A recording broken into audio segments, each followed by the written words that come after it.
say that our program tonight is entitled New African People's Organization and the Legacy of Malcolm X. We're very, very fortunate to have the chair of our national organization here to speak with us. He has some very, very good things to tell us about things that are going on across the country, the struggle for New African independence. I'd like to begin by introducing what the New African Independence Movement is about, the New African People's Organization is about.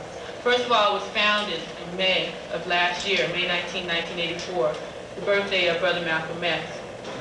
And the movement, the organization, developed from a history of struggle for land and independence inside the U.S.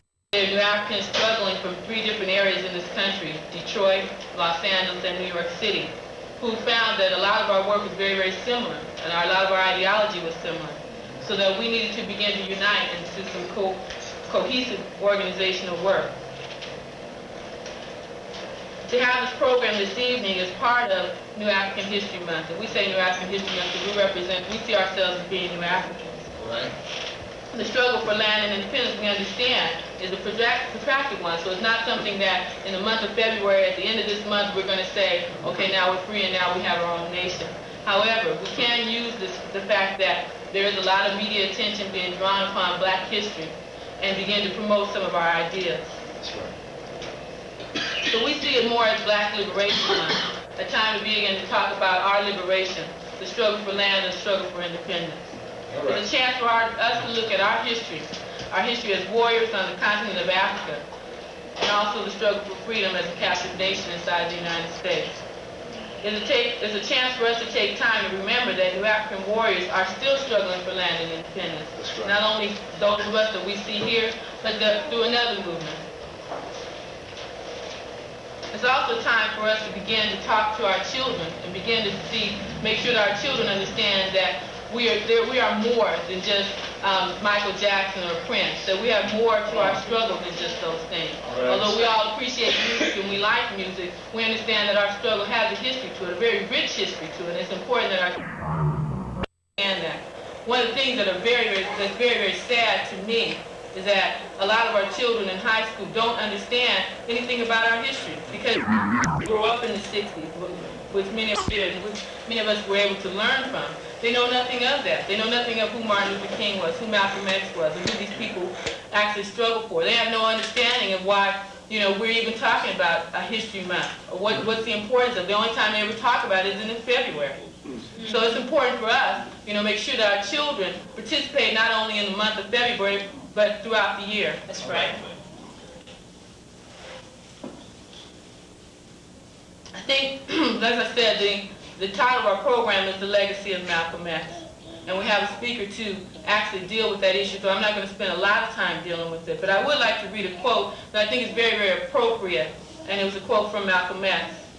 The quote is, "You get your freedom by letting your enemy know that you'll do anything to get your freedom. All right, then you'll get it. It's the only way that you'll get it." And so we have to understand that. We're not going to get our freedom by just going around begging for holidays. Last year I think there was a big movement to make Martin Luther King's birthday a holiday. We're not going to get our freedom doing that, by going to D.C. and asking the white man to give us a holiday. We're not going to get our freedom by begging for it. The only way that we're going to be able to get our freedom is by taking it. And by understanding that that's the only way that we'll ever get our freedom. All right. We say that the New African People's Organization is a part of the legacy of Malcolm X because we are talking also about freedom and land at any expense. Right. In studying some of the writings of Malcolm X, we understand that Malcolm X represented the correct ideology for organizing our people. He said that we have to put out examples for our people. Part of what we're doing here at the Center for Black Survival is to try to put examples to our people. How we can begin to organize for ourselves, how we can actually unite together to do things for ourselves that will help benefit us as a nation of people, not only in this time when we're trying to survive, but also when we actually do have freedom. Malcolm X also believed that ultimately it would be the organized masses who would relentlessly fight for our freedom, and that's important. We understand that there are different levels. We have all different kinds of levels, different classes within our nation of people, but ultimately it's the masses who not only feel the brunt of imperialism or feel the brunt of unemployment, to feel the brunt of hunger and no housing. So they will be the ones that will actually organize, will feel the need to go out and organize our masses, or organize our people. I think at this point I would like to introduce, our keynote speaker. Maybe I should just say also what the nature of our program will be this evening. We'll have a keynote speaker, Brother Chokwe Lumumba will be speaking. We'll also have a slide presentation that will be on the New African People's Organization. Then we will take questions and answers, and then we'll close the program at that point. The slide presentation is first on the stage. So I don't know who's introducing the slide presentation. Okay. So without further ado, I'm going to introduce Brother Kamal Hassan, and we'll begin the slide presentation.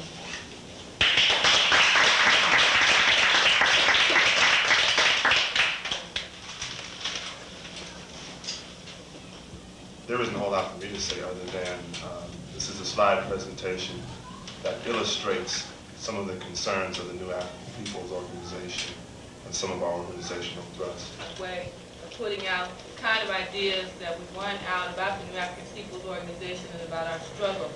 I think, the first time I'd ever seen it, I think it was an excellent job. Again, I think that one of the things that I thought about while watching it is that it's rare that we see these days people coming together and organized or coming together in large groups for things other than concerts. And I think it was good examples that we saw in there where people can actually come together and organize.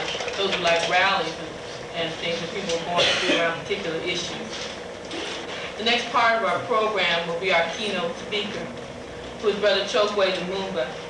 Brother Chokwe Lumumba is our national chair for the New African People's Organization and has a long history in the struggle for land and independence in this country. He's coming to us from Detroit, where he has done a lot of organizing, and I think that he can probably have a lot to tell us about the organizing he's done in Detroit, not only in Detroit, but across the country. He's represented several of our freedom fighters. I think he has a lot to say about that also.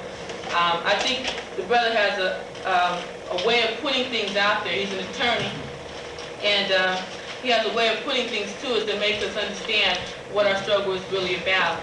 I don't think I've ever missed him coming when he comes to Los Angeles to hear him speak, because he always has a way of really making things very clear in terms of what we are struggling about and what the struggle is for. So without further ado, I'd like to introduce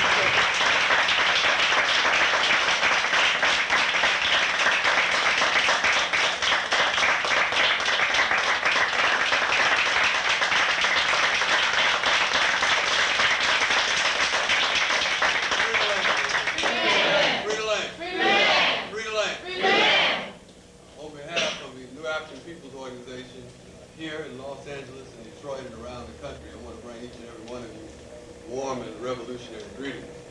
I think that many of you may wonder what this fellow from Detroit, coming from where it's 15 below, is doing bringing you warm greetings.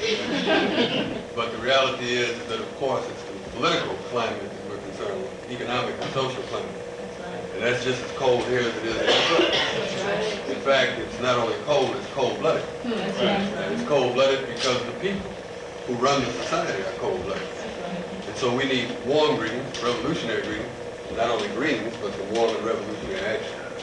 I want to say, to preface my remarks today, is I'm very proud to have the opportunity to speak to you as the chairperson of the New African People's Organization. There's many reasons why I'm proud of that, and I'm very proud of that. I'm proud of a number of things. I'm proud of a beautiful wife and 3 children. I'm proud of my father and my 8 brothers and sisters and my mother. I'm proud of the opportunity that I've had to serve you and serve our people in the courts, winning many very important cases. But perhaps above all of that, and certainly equal to all of that, I'm proud of being the chairperson of this organization. And what makes me proud of being the chairperson of this organization are the people who are in this organization and the legacy which we have to fulfill. So I'd like for all of you to join with me in giving a round of applause to the men and women and children of the New African People's Organization.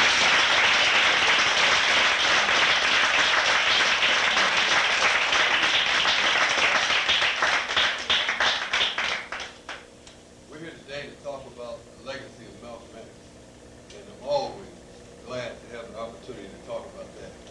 Certainly something worth talking about. We're here not long before February the 21st.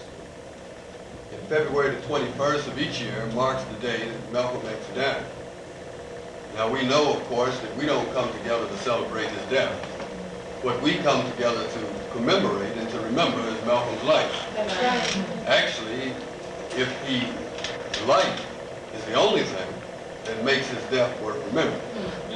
So you just can't die for the revolution.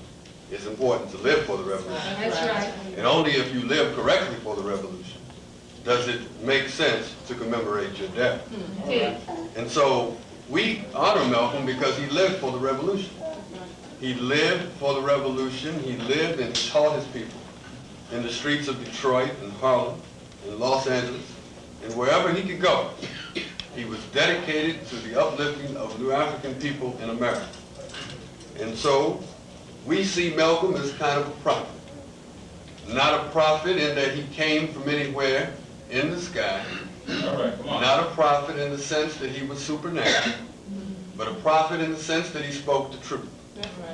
And speaking the truth made him a prophet. What he spoke was not the truth because he spoke it, but it was the truth and he spoke it. And so as we talk about the legacy of Malcolm, it is important at this time for us to stop a while. Those of us who are involved in this movement and those of us who should be involved, because we all should. Those of us who are concerned with the daily struggle in our lives to raise our family, to live and to live free of bad housing, bad conditions, to get a job.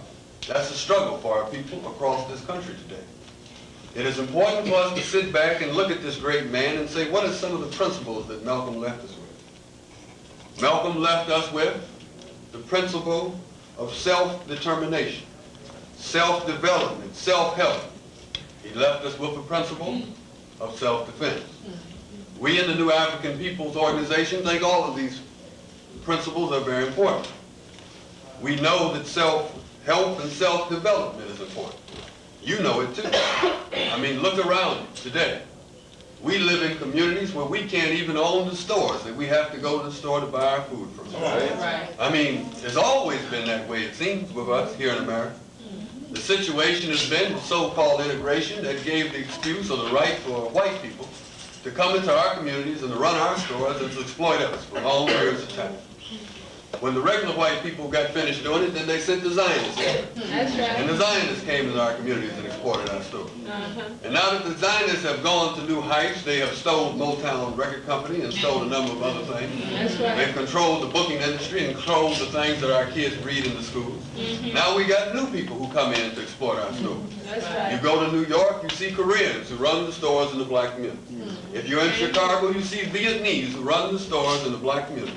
If you're in Florida, you see Cubans, and if you walk out here, you see Asians and other people running the stores in the black community. That's right. Now, why is it that everybody runs the stores in the black community except the black community? In Detroit, you got Chaldeans, Christian Arabs. As rare as a Christian Arab is, you got Christian Arabs running all the stores in the city of Detroit. These are people who the United States government have collaborated with in their own countries in order to try to overthrow the rightful government of those countries, to steal the resources and rob the people blind. And when their own people have booted them out, like the Vietnamese did, then the United States government, owing them a debt, gives them money to come over here to build stores in our neighborhood when we can't even build stores in our neighborhood. And they tell you that the reason that you couldn't build the store is because you couldn't talk good enough English. They say because you use too many dats and thises and those and things like that. And you get people who come in here and don't even know how to speak English, and they're running stores in your community. So we know we need self-help, and we know we need self-development. That's right. And that's why we have these New African Scouts and that little bookstore. It's a little bitty bookstore right over there. But you can help make it big. That's why we have these institutions, which is necessary to begin to gather our thoughts so we can begin to develop ourselves. That's why we do this in the New African Peoples Organization across the country. We understand also that we need self-defense. Well, we don't understand that now. We'll never understand that. If there was ever people who needed self-defense, we need self-defense. Whenever a gunslinger over on a suburb in New York can shoot two black youth in the back. Now they tell you that these two black youth was trying to rob the sucker, right? But the reality is that they got shot in the back. In fact, one got shot in the back in the next subway car. So he had to run all the way from one subway car to the next subway car and shot the man in the back. They now tell us that there's no witnesses but him that can say that he was being robbed, right? And they also bring up witnesses who said that these young men had been on the bus or the train for a long period of time over there in New York, in the Getz case.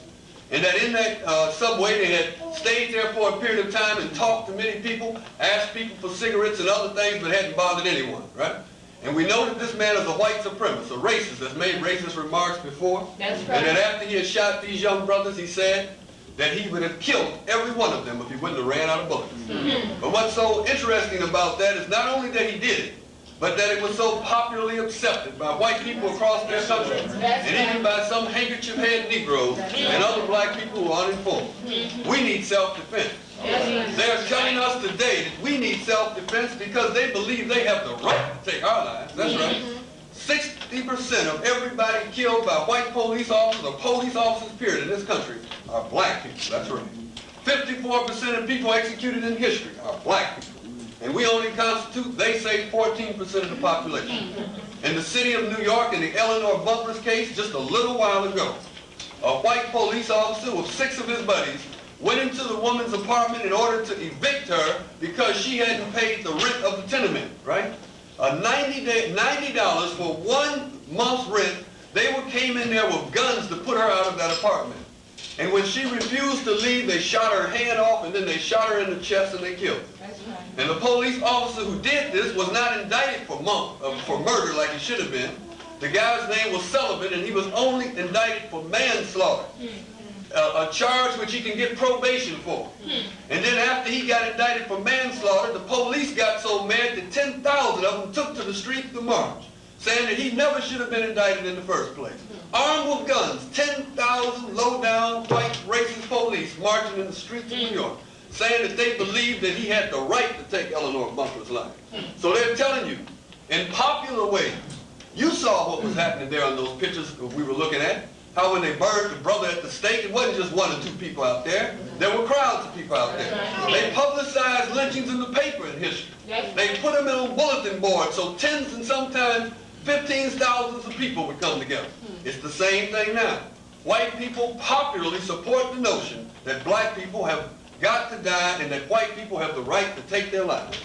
Now they have different notions nowadays. They used to tell us that the reason that they could take our life is because we were criminal, that we were uncivilized, we were savages. And so we had to be Christianized. They had to brand us as they snatched us from Africa and then bring us over here and baptize us right after they branded us. This is what they said was necessary in order to civilize us as a people. Well, that rationale won't do anything. You wouldn't go for it, and most of the people in the world won't go for it. And so what they've got is this new criminal rationalization. They have criminalized our people. They have for a long time criminalized our freedom fighters. And sometimes you've fallen for it. That's right. You remember the Brinks case, right? You remember the Brinks case. And so-called revolutionary and nationalists and other people walking around here talking and not doing very much. Walked around talking about the brothers in the Brinks case were nothing but petty criminals involved in petty crime. And you believed it. Some of you went for it, right? But what were they doing trying to take the money from the Brinks truck? Well, if you would have listened close enough, the FBI would have told you that. The money that was taken from these Brinks trucks went to Zimbabwe in order to finance the revolution that was going on by ZANU. The money that was taken went to the middle of Harlem in order to build an acupuncture center, which treated 74 people a week, which couldn't be treated otherwise. The money went to build little children's camps, and that's why they arrested Fulani Suni Ali with 200 troops down south, because some of the money went to help build her camp where she was raising children down there. The money that they took was doing things that the United States government won't do. Doing things that Mayor Tom Bradley, the Uncle Tom mayor of this city, won't do. Doing things that the UAW won't do. Doing things that white supremacist so-called moderates and liberals like Walter Mondale won't do. And certainly doing things that Ronald Reagan will never do. So this is what it was doing. And we called them criminals. You allowed them to criminalize your freedom fighters, and now they're criminalizing you.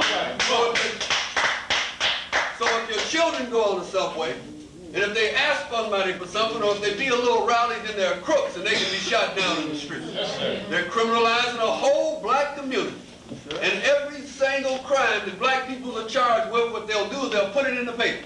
right. They loved it when Wayne Williams was arrested and convicted down there in that silly city of Atlanta on that charge. They loved it. And all those handkerchief-head Negroes who were responsible for the government, which was responsible for the kind of sham investigation that went on down there. Handkerchief-head Negroes who were more concerned about embarrassing Atlanta than they were about stopping the death of children in Atlanta. That's right. They were just nothing but low-down handkerchief-head Negroes. That's what they were. Andrew Young and the rest of them. That's what they were. And so what the situation is that they love to put Wayne Williams on the TV set as the so-called criminal. At the same time that over 50 Ku Klux Klan camps are trainings precisely for what happened to the Atlanta killing, to kill black people in America. I mean, they're so silly with this situation where they try to hide white criminality and show you black criminality, that up in the city of New York, where at the same time that the Atlanta killings were going on in New Rochelle, New York, I should correct that, New Rochelle, not New York City. At the same time, children were disappearing in the city of New Rochelle. They said some black children and some white children were disappearing.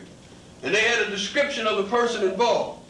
And they went on and gave the description of the man and didn't even give his race. You imagine that? I mean, how are you going to recognize the person? They didn't know his name. How are you going to recognize him? They won't even tell you he's black and white. Well, he just had brown hair. He was just tall. He just had thin lips, right? He just had a pointed nose, right? You know, he was a white man. That's exactly what he was. But they wouldn't tell black people that in New Rochelle, New York, because they knew it had implications not only on that, but the situation down in Atlanta. Yes, we need self-defense. There's no question about it. And quiet as it's kept, we need some self-offense, too.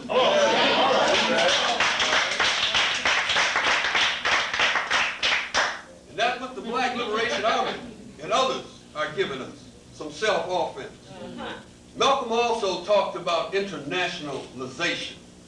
What Malcolm meant when he talked about internationalization or internationalizing the struggle is that he was telling us it was foolish for us to keep walking around here talking about civil rights, talking about the United States Supreme Court, talking about the United States government and taking our grievances to the court and the government who were responsible for the crimes that we were protesting against. That's like going to the person who just got finished raping you, asking him to give you some justice from being raped. It didn't make any sense. And so he says that you don't go to the criminal's court. Is what you do is you take the criminal to court. And so in order to do that, we have to internationalize our struggle. We have to begin to think of ourselves not as just some little citizens of the United States of America, which we are in fact not as just some peons, some subjects of the United States of America controlled by their laws and their constitution, which was a white apartheid constitution to start off with. And it always amazes me how black people fall in love with U.S. law so quickly. All these pretty words that they write in those constitutions, they don't read the whole Constitution. If you read the whole Constitution, it would tell you about itself, right? The Constitution was an apartheid document which said that black people were only 3/5 of people for political representation purposes, who said that black slaves had to be returned to their masters, or else the people who kept them and let them be free would have to go to jail. It was an apartheid document which guaranteed the slave trade for 20 years after the Constitution was actually legislated and passed. And so we deal with an apartheid document, and some of us fall in love with it. But Malcolm said that was nonsense, is that we have to go to the world court. We've got to take our case to the United Nations. And we've got to start doing the things which are now necessary for us to create the alliances with other people in the world, so that going to the world court and the United Nations will be worthwhile, if you know what I mean. In other words, the primary problem with these two apparatuses right now is that they have no power to enforce the decisions that they make. And in fact, the most important body in the United Nations is the Security Council. And on the Security Council, you find all the crooks. You find the gangster nation, the bandits, the lawless ones themselves. They're given the responsibility of enforcing the law. You imagine that? I mean, because when the United Nations was put together, it was a criminal organization. It was a bunch of thieves and rogues and imperialists who had stolen Africa, who put together the United Nations talking about they were going to go for peace and self-determination. They didn't really ever believe it. But then Lumumba and Nkrumah and Kenyatta began to lay something on them. They began to raise up revolutions over there in Africa and begin to hit crackers in the back of their head and begin to chase them out of Africa. And before you know it, a United Nations, which was a bunch of white folks, became a United Nations, which is now a bunch of black folks. And the States is talking about pulling out of it. They don't like to be around black folks. You know how it is when you move into a neighborhood and white folks move out. The black nations have moved into the United Nations, and now the United States is ready to move right on out. The United States is the granddaddy of all those white folks who move out of your neighborhoods when you move in. And so the situation is, though, is that we have to internationalize ourselves. We have to create international alliances so that we can internationalize our struggle. We got to begin to think of ourselves as a people, as a nation of people. You can't belittle yourself to think that you had no rights that other human beings have. Now, George Johnson, what's that fellow's name? Washington, right? George Washington. See, I know my black history so well, I'm forgetting all that white history. Thomas Jefferson, and the rest of them. Nothing but slave owners. Nothing but low-down slave owners. That's what they were. And so you're going to say that they had a right to have a revolution, yet you don't have a right to have a revolution. They called us separatists, but what were they? They were trying to separate from England. That's right. It's all right for them to do it, and you know that they didn't need freedom half as much as we needed freedom. How could they possibly need freedom any more than their slaves needed the freedom? And so the situation is that we've got to think of ourselves as a nation. If you don't think of yourself as a nation, you're shortcutting yourself already. That's right. You can't go for these mealy-mouthed social democratic solutions here in the United States of America. And that's the next point to be made. Malcolm said that we believe in self-determination. And we in the New African People's Organization understand that. We believe in land. We've got to have some land in order to be true revolutionaries. That's what Malcolm said. You heard him say it right there on the tape. That's what he said. I mean, all these people going around here calling themselves Malcolmites and don't have their feet firmly on the ground. You understand what I'm saying? They don't have their feet down the earth. Their minds are all afloat, talking about we can get power in space and power through technology. They don't realize that the people who control the space and the technology are the same people who control the land. That's how you get control of the space and the technology, is by controlling the land. Now, who do you know that don't control no land that's controlling some space and some technology? Everybody controlling space and technology either, in fact, control some land or work for somebody else that controls land. And so this is the situation here. So Malcolm brought it right down to terms. He said, look, if you're scared, then just don't fight, get in the closet, don't give us a whole lot of BS solutions. If you're scared to fight, then just say it. I mean, don't go around here telling us that we're going to reform the Democratic Party. We're going to reform the United States government. The Democratic Party is a white, racist, white supremacist organization. I was somewhat amused when recently I was reading newspaper articles which said, and I quote, that the Democratic Party is moving to the right, and that Coleman Young is upset. I said, where has Coleman Young been all this? And I know he's older than me. The Democratic Party is not moving to the right. The Democratic Party was born on the right. It was the Democrats who created the Ku Klux Klan. It was Southern Democrats who created the Know-Nothing Party and the White Mother Sewing Circle, who took our brothers and sisters out from their city council positions in Canton, Mississippi, and elsewhere, and executed them in the street. It was the Democratic Party that created such a history of terror in the South after the Reconstruction days that the United States Senate report of 1876 stated that, in fact, the government of Mississippi, South Carolina, and other states had been created on nothing but pure terror, on the killing and the rape and the murder of human beings. That's right. And that, in fact, the governments which controlled those states at that time did not even have the right to be recognized in the humane world. But then they ended, of course, as all good white reports do. We will recognize them anyway in order to support the cause of peace. Whose peace are we talking about? This was a Republican writing about that situation with the Democrats. But they will record in history, and it's in their own congressional record. And so the situation is this. We need some land and we need some self-determination. That's right. We need what has been called revolutionary New African nationalism. What we need is a resolve to have a revolution which will begin to give our children a free future. What we need is nationalism, a nation, a real nation, a nation on earth. A nation that's not just somewhere in your head, or somewhere in your church when you go to church, or somewhere in your closet when you go to get your dashiki and your tikis. We need a nation that's down to earth. Nations and tikis and darshikis and heads and spirits don't do very well unless they got some ground that they can manage.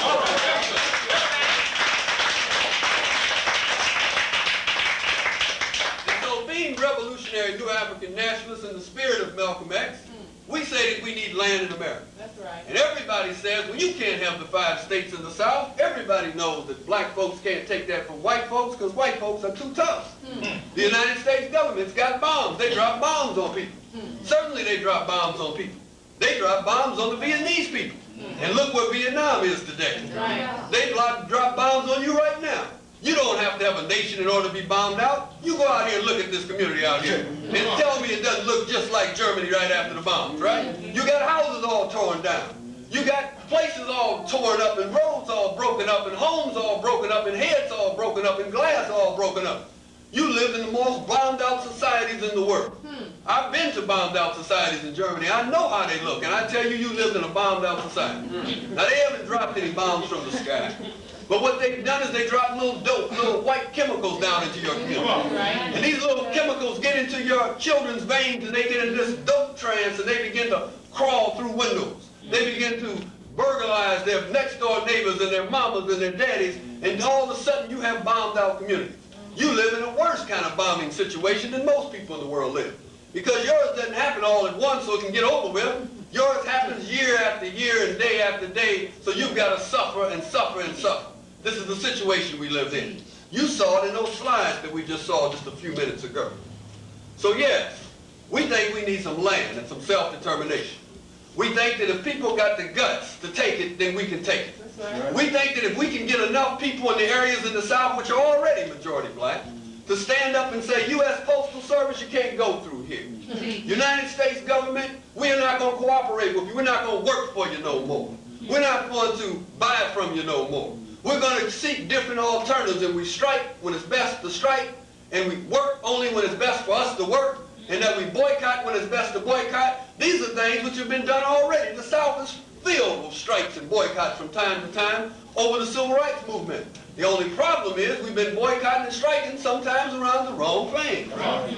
We haven't been boycotting and striking around the drive to win our independence, but just been basically dealing with the problems which come from us not being independent. Right. We've been dealing with people being raped in the South. Yeah, that's something to boycott over, but you're going to have to boycott about that next year again because they're going to rape somebody else if you don't fundamentally change the system which causes the rapes in the first place. So what we say is that we need that kind of resilience in the national territory. We need people of courage. That's what we need. If you don't have courage, then we really don't need you. But we need people who have courage and who will plant their feet firmly on the ground and who will say that I'm taking over this territory where I stand. We need supportive actions. Supportive actions, first of all, in our own nation and amongst our own people. We need people in Detroit and Los Angeles where they build airplanes which fly in the sky and drop bombs on people, right? People in Detroit where they build tanks that kill people overseas and all over the world. People in New York where Rockefeller is. People who live in a vicinity of the major industry of the United States of America. We need people, peekaboo army kind of people, who will in fact do things which is necessary to support our struggle and to enhance our struggle. Unlike the Vietnamese, when they bomb us, if we're smart, we can bomb back. This is one thing that the Vietnamese couldn't do. They never could bomb the Americans. They just had to fight off the bombs. But as long as you're walking around in the city of Detroit and you still know how to make a Molotov cocktail, then you can do some bombing, right? So that's the reality. That's what scared them about 67. And let me tell you, they were definitely scared. We also need some very much overground people. We need teachers, educators, doctors, lawyers, who will begin to condition and train our people to provide services for themselves. We need people who will hook up with the Africans and hook up with the Caribbean community in order to provide a triangle of trade, which would be a new African triangle of trade. A triangle of trade which would involve the new African nations on the African continent, number one, because those are the new African nations over there, just like we're a new African nation here. Prior to colonialism, prior to the time that the white man came in, there was no such thing as Tanzania. There was no such thing as Zimbabwe. No such thing as the nation of South Africa. There were, in fact, there were a number of different tribal nations, which our people had a right to. But at this point in time, because of colonialism, our people have been put into different constructs of nations, for the most part larger nations, and they are also new African nations. So just like you were being colonized over here in America, and that Kikuyu blood and that Zulu blood and that Ashanti blood was all going into you and merging into you to make you a Pan-African person, a new African person, a kind of African person which didn't exist before colonialism. The same thing was happening to brothers and sisters in Africa. And so we got new African nations in Jamaica. We've got a new African nations in Guyana and a new African nation throughout the Caribbean community. So we must begin to try to take advantage of trade relationships. Begin to develop trade relationships and certainly begin to develop a solidarity of struggle with our African brothers and sisters, which will carry us through a struggle that will make trade relationships worthwhile. Now, don't misunderstand me now. You can listen to some other people and misunderstand them, but don't misunderstand me on this subject, right? I don't think you can buy your way out of slavery. I don't think you got enough money to do it, quite okay. I don't think that you can go out and plan an economic program which is going to be grand enough, big enough, and great enough just to get out of slavery. Economics is extremely important. They must be considered. We must work on them, and we must work vigilantly. But it's not going to stop you from the responsibility of fighting. Right. If you're not gonna fight, then don't bother to build it. Right. Because once you build it, remember this, it becomes a target for the enemy. Anything you build and you don't have the defenses to defend or the struggle to pursue, it becomes a target for the enemy. And what happens? You remember Palestine? You remember the Palestinian Liberation Organization that built various different things over in Palestine and the Jews just came in and wiped them out? You remember the Nation of Islam's great monetary and institutionalized empire as it dealt with building different stores around and different community operations. It was a good thing that Elijah Muhammad did. But the reality was that at a certain point in the development of the Nation of Islam, because of the help of the FBI and other right-wing folks, they began to become more concerned about the stores than they did about the movement. Right. They thought that perhaps they could avoid fighting. Maybe that Allah was going to come down and save everybody. But the reality was that they began to reject Farard's understanding of Allah. Because what Farard said is that Allah, at least is the way that he worked in the world, worked through the collective power of black people. That's what he said. But no, they rejected that, and at a certain point what happened is that they began to try to save the institution, worry about getting along with the government, worried about getting along with Mayor Daley over there, and the racist governor who was over there, putting the governor and the mayor's picture in the paper, and talking about what great white folks they were because they were going to give up a little change to the Nation of Islam. This is what happened. You must remember this. No two powers can occupy the same space at the same time. So if you're in the process of building a power, you better be in the process of eliminating the other. So this is what we must do. But we need some economic development, and we need some self-determination in land. And we think that we can win this struggle if we, in fact, not only through the various different resolve in terms of agitational activities, non-cooperation with the system, military activity in terms of us who are overground legally building self-defense groups. Everybody needs a self-defense group. You need one in your neighborhood. If you don't have one, then go home and start organizing one. Right. That's the reality. You're the only one that's going to stop crime in your community. You know good and well the police are not going to stop it. Right. They're the one that started. Right. They were the first criminals. And they're still criminals. And that's not just bad mouthing them, that's just history. We must know our history. Do you know in the 1960s we had the lowest black-on-black crime rate that we've ever had before then or after then? What was happening is that our youth energies were being utilized to walk out of those schools that were racist, to walk out of those colleges that were racist, to chain those colleges down, to fight the real enemy. The Panthers put them on the street. That's what the Panthers did. They sat it there on the street and they started talking about off the pig and selling newspapers. That was utilizing the energy that a young youth who lives in a violent society has to utilize. There's no other way he can do it. If you don't put him to do some work which is positive to the movement, then he will do some work which is destructive, not only to the community, to the movement, but to the community itself. That's the situation. But the police not only tried to stop the demonstrations and stop the constructive energy of the youth, but they also stepped in and they destroyed the leadership, the Panthers, and the Republic of New Africa's provisional government, and a number of other organizations around the country. They began to take the leadership off the street, to put them in jail and to kill them, thereby leaving the youth without leadership, giving the youth the Godfather and the Superfly image and the Dope Man and a number of other things to lead them. And then when the youth begin to misbehave and to begin to cause their own community problems, then what do? They turn around and call them criminals. They're hypocrites. They turn around and call our youth criminals when they're the master criminals themselves. They put them in jail for carrying a knife or a gun, yet they don't put the people in jail who made the knife and gun that they carried, right? And so this is the situation that we have. And so we feel that it is absolutely necessary for self-defense. It is absolutely necessary that we also begin to develop the international relationships which will bring us this land. We must develop relationships with the Native Americans. Right. We have a historical relationship with the Native Americans. We have a historical relationship with Native American people. And if they forget it, then you remind them. I mean, don't be sold on this building. I heard somebody the other day saying, well, look, yeah, you know, we wasn't so cool to the Native Americans. We helped the white man take their land. Well, I mean, some of us have helped the white man do all kinds of things. I mean, there's been some of us who helped the white man get us from Africa. We certainly will not be held responsible for that. I mean, you're only responsible for it if you tolerate it and you help promote it, right? We helped the white man go over in Vietnam and fight. And the Second World War. As a matter of fact, every low-down, dirty thing that the white man did, he went and got some handkerchief-head Negroes, uninformed ones, the ones by force, and drug them right into the same struggle.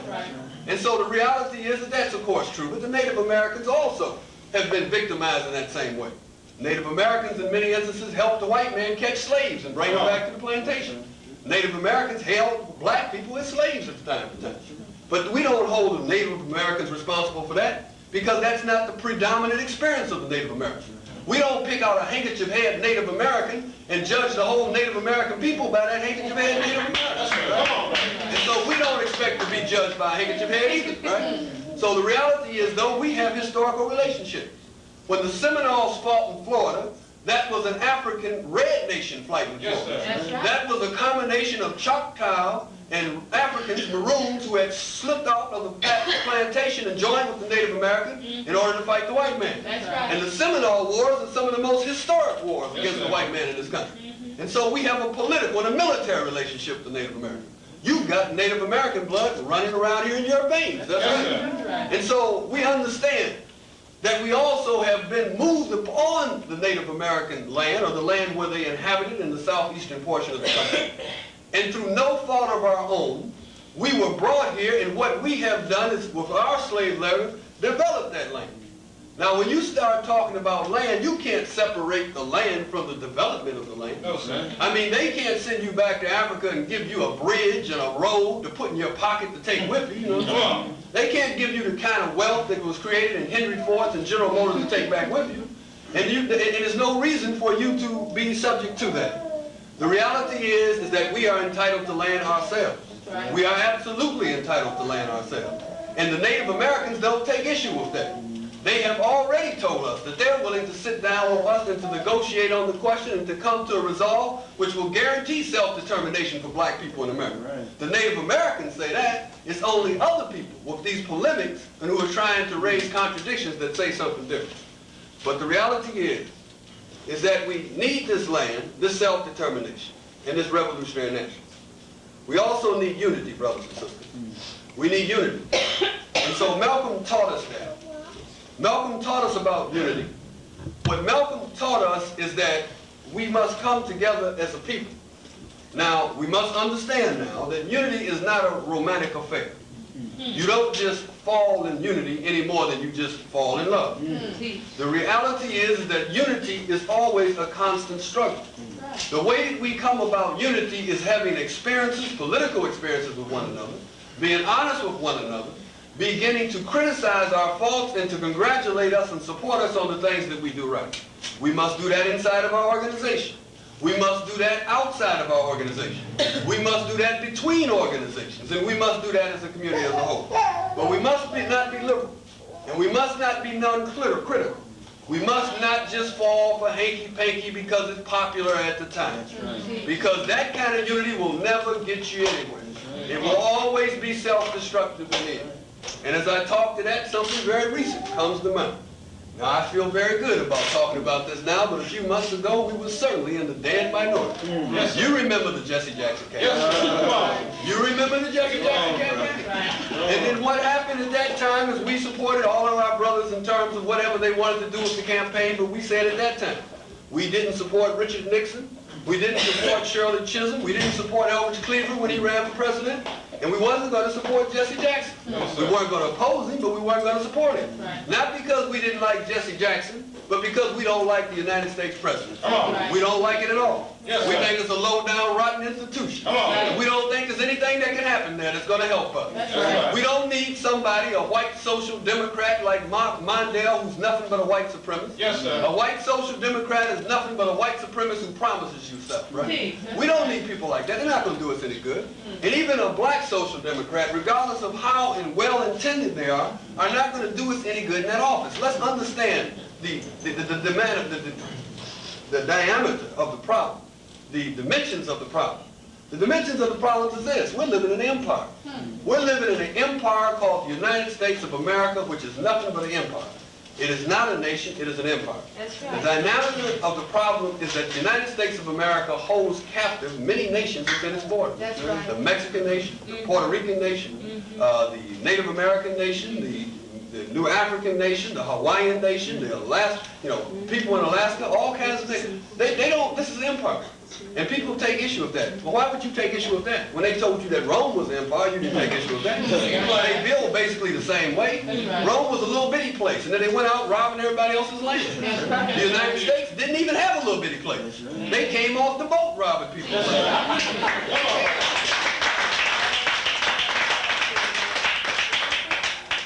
And so what they did is, after taking this land and enslaving people under the notion of manifest destiny, they have enveloped this empire.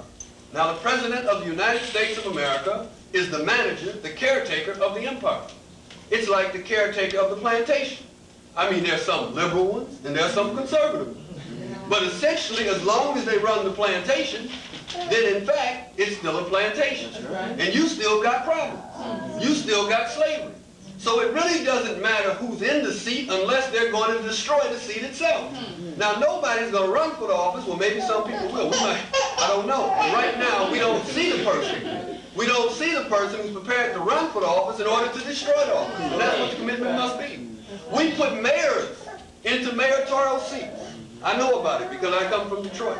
To get our human rights. And they come back and tell us we can't do it. Why not? Because the office doesn't work that way. Well, we didn't put them in there to work the office. We put them there to get the human rights, right? And so, but that's the reality. They are restrained by certain things. See, we don't need Jesse Jackson to give us a few more jobs or to give us a few more black faces and white places. That's not what we need. What we need is a fundamental change in the structure of the society and the controls that are over us. What we need is not to get a little more taxes from Henry Ford and Dow Chemical Company and Rockefeller and General Motors. We want the whole thing. That's what we need. In other words, we need for those places to be taken over and dismantled and for us to be paid our reparations. That's what we need. That's right. Anything short of that is going to leave our people in the same condition that they're already in. There is no alternative. History has made it abundantly clear. We've been here for 400 years. If we don't learn now, we will never, never know.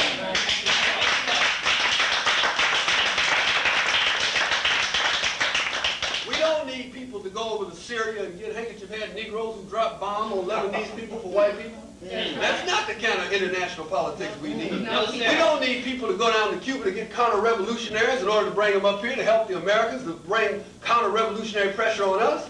Those same people that Jesse went to got are the brothers and the sisters, politically speaking, of the people who are over here in the Watergate thing, operating and trying to destroy our movement. That's right. So why would we need some more of them here? What we need is people who will walk up to the White House or wherever they got to go, and however they got to do it, and wherever they got to do it, in order to free some of our prisoners of war who are in jail. If you're going to raise an issue, raise the issue of Sekou Odinga, who's in jail. Raise the issue of Assata Shakur, who they're searching for all over the country. Raise the issue of Matulu Shakur, who they're searching for. Raise the issue of the Black Liberation Army and Geronimo Pratt, who they framed up in jail. Those are the issues we need. Free some of those people. Then you're talking the kind of black political and economic and international policy that we need to hear. That's right. But we don't need people to do things which basically attempt to paint a run-down, dirty, rotten house. I mean, you know, that's basically what we deal with when we deal with social democrats. I mean, they think that they can somehow rehabilitate the house. Now, America is not the kind of house that you can rehabilitate. It's fundamentally wrong. It's just like you got a house that's unsound structure. You can't just solve the problem by giving the house a new coat of paint. It'll never work. In the next few years, the roaches will come out of the cracks again. The rats will come running across the floor again, and the windows and everything else will start falling out. We've seen it happen all the time and time again. Well, America, you must understand, is not a house that has gone wrong. America is a house that has never been right. It started wrong, and it's always been wrong, and the very fact that it exists the way it exists is in fact itself wrong. It's a denial of the self-determination of a number of people just to have a United States which control the upper part of Mexico, and then make it illegal for Mexicans to come across the border into the country which is theirs. So they set up illegal borders and then call the Mexicans illegal immigrants when they come over. It's fundamentally wrong for the Native Americans to have to live on reservations. If you want to help the Native Americans, don't talk chump change to them. Give them those oil companies that's sitting on their land. And it's fundamentally wrong for the Africans who were born into new Africans in the Southeastern Territory to be put in the kind of conditions that we're in. So this is what we must think of when we think of this question of unity. There were a number of things which we think perhaps could have come out of the Jesse Jackson campaign once it was going on, because one thing it did make very clear. It made very clear that America rejected black people and black people's candidates 110, 130, 150, 200%. You know what I mean? I mean, white folks don't give a damn about you politically. And now Malcolm asked the question in 1964, the ballot or the bullet? Now, if we haven't learned the answer to that question yet, then we're way behind time. I mean, we're really uninformed. And so the situation is that in exposing that, it perhaps we felt as an organization would have been best for, at the time that Jesse went to the convention and got absolutely nothing, that it would have been a good gesture for him to leave, and those of us who never went into the White House or the white man's house could have met them as they came out. This would have been a unity gesture and would have been true unity in moving toward true independence for our people. That's right. But see, we got some people who really don't believe in that. They are as much in love with the notion of America as they are with you, and maybe more in love with the notion of America than they are with you. They will wave that American flag, the same flag that the Ku Klux Klan carries, I mind you. And don't criticize the Ku Klux Klan for carrying it. Their fathers made it, right? Not yours. Their fathers, the people who made it, believed the exact thing they believed and had slaves to prove it, right? But the situation is that some people love America more than they love black people, and that is a problem. If you love this rotten, low-down government, and I can understand it because you've been brainwashed. You've been taught the wrong thing in school. They've been told you about it, and some of your political officials and your so-called leaders really believe it. Deep down in their heart, they think that someday America's going to be redeemed. Quiet as it's kept, they think it's already redeemed because they got a few more bucks, right? Because they get a few more dollars from the Zionists or from the Arabs or from the United States government. This is a problem. Some of them are, it's difficult to call for unity with people who are at war with you. You understand what I mean? And it really, when you call for uncritical unity, what you do is try to put the black people in the same house who don't belong in the same house. Now, the masses of our people belong in the same house, but they don't belong in a house with handkerchief-head leadership, which don't even love the masses, don't trust them, and hate them, and in fact think the masses are criminals themselves. Now, what's that Roy Ennis over there? You remember Roy Ennis, the political confidence man, said that Getz was all right. And there's a lot of people that believe. They disdain our people because the United States system has done a job on their head, just like they did to Uncle Tom. You remember Uncle Tom. Yeah, I don't see how you forget him. He's right here today, you know what I'm saying? But the historic Uncle Tom, you remember, he loved the master so much that, you know, when black people would do something against the master, he thought it was something against him. And so you got Uncle Tom Negroes nowadays using the modern version of black inferiority, going around here talking about, well, the youth are criminals and they deserve what they get. So in Detroit, they set up all kinds of situations in the schools where the schools look exactly like the prisons now, right? I mean, when you walk through, you got to be searched and shook down. If you don't have a pass, you go to jail. If somebody in there is caught doing something wrong, they get expelled, and their mom and daddies get sued, right? And their mom and daddies can go to jail. At least that's what they say. I don't think they can do that legally, but then again, I'm only a lawyer. They are the law, right? That's one thing we must remember. And so the reality is that, you know, we got to call for critical leadership and critical unity. We got to remember the 60s.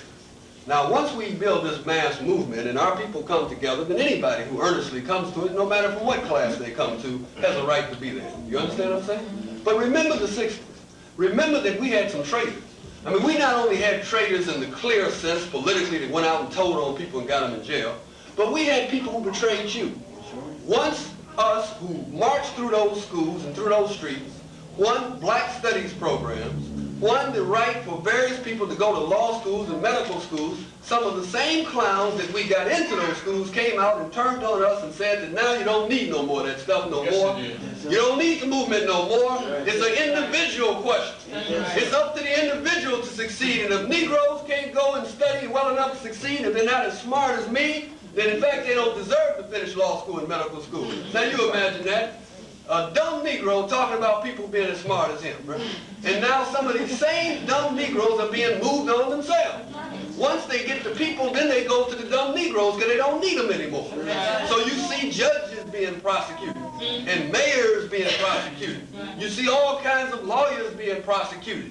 Even the ones who are not trying to fight for the people because they get caught in all kinds of little shady activity that the white man's been doing for years and they got so white thinking they think they can do it for years. Right? Not understanding the white man doesn't judge them the same way that he judges himself. Right? So this is what we have today. We have a crisis in leadership which must be understood if we talk about unity in any particular context. Leadership is another thing that I'd like to share with you my thoughts on today, brothers and sisters. When we talk about leadership, there are some principles I think that we can take from Malcolm X's life which tell us about leadership and tell us about some of the principles that we should exercise in leadership. Now, the New African People's Organization, as we are organized across the country, we don't believe in any one leader. We believe that all of us are training to be leaders. Everybody must be a leader in the particular political organization because there's so much to be led. In fact, there's room for leadership even outside of our organization. There's a number of things to be led. But we got to be the correct kind of leaders. We've got to have, as Malcolm demonstrated to us, is commitment. We must have commitment to the cause. You can't be a pansy-wansy jive leader. You can't be a sometime leader. You can't be a part-time leader. Oh, I got to go to the show tonight. I don't have time to be a leadership. Right? You've got to be a leader which laid on the job. I want to go see somebody fight. I want to go see the boxing match, so I don't have time to be a leader tonight. Right? The call is on, but I don't want to lead tonight. I want to do something else for a while. Reagan's got some money he wants to give me, so I want to go take the money, so I advocate leadership. And then in a few years, Ralph Abernathy will come back and say, well, you know, I'm a leader again. I did wrong. I'm all right, you know. Muhammad Ali, poor brother, you know, deranged in his head. I mean, really, poor brother, because there's a tremendous history of that brother. And we love him for his history. But we must recognize the fact that his mind is damaged. And so what do they do when they get damaged minds? I mean, this is really cruel what they do to us. They throw them on posters along with two boxers who never handed it. And what they say is, we are for the man. I mean, they could have said, we are for the master, and meant the same thing. I mean, you know, really, they really don't have any respect for you. You know? I mean, they really don't. And you didn't tear all the posters down, so perhaps you don't deserve any respect. We have got to get some respect, and you will get it when you take it. What they did in the 60s during the rebellions, when they put little white Madonnas in the community, they went and painted them black. That's what they did. And so we have got to understand that it's time to move. Commitment. Courage. We can't have any chumps. And I think perhaps I've said enough on that already. We can't have any chumps. We can't have any people that talk bad and then when the action comes, oh my, we're moving. We're moving too fast. And sometimes we do move too fast. But you can't be out there in the middle of the battle and decide that you're moving too fast. I mean, you got to finish the battle, then you come back and correct your mistakes. I mean, what are you going to do? Leave the troops on the field and you go hide under the bed. We're moving too fast. I'm going to stop this right now. And so the reality is that we need people that's got courage. Courage to do what is necessary. Courage to recognize their mistakes when they make them and to admit them and to change them. We need also confidence, faith, iman, they call it in the Nguzo Saba.